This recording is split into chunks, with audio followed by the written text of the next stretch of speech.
حضرت عمر کے دور میں ایک دفعہ دو عورتوں نے ایک ہی جگہ دو بچوں کو جنم دیا، ایک لڑکی اور ایک لڑکے کو۔ اس کے بعد دونوں عورتوں کا آپس میں جھگڑا ہو گیا کہ ایک عورت کہتی تھی لڑکا میرا ہے اور لڑکی تمہاری ہے۔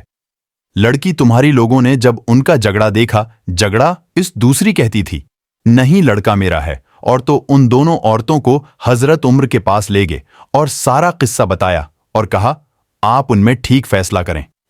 حضرت عمر نے کہا حضرت علی کو بلایا جائے، وہی ان کا ٹھیک فیصلہ کر سکتے ہیں۔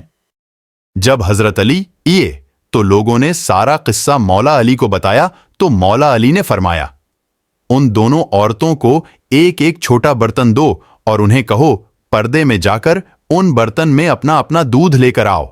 جب ان عورتوں نے دودھ لا کر دیا تو مولا علی نے فرمایا کہ ایک میزان لایا جائے۔ جب میزان لایا گیا تو مولا علی نے اس میزان پر دونوں عورتوں کا دودھ رکھ کر تولا تو ایک کا وزن کم تھا، دوسرے کا زیادہ۔ مولا علی نے فرمایا کہ جس کے دودھ کا وزن زیادہ ہے اس کا لڑکا ہے اور جس کے دودھ کا وزن کم ہے اس کی لڑکی ہے۔ یہ دیکھ کر لوگوں نے کہا یا علی آپ نے یہ فیصلہ کہاں سے اور کیسے کیا ہے؟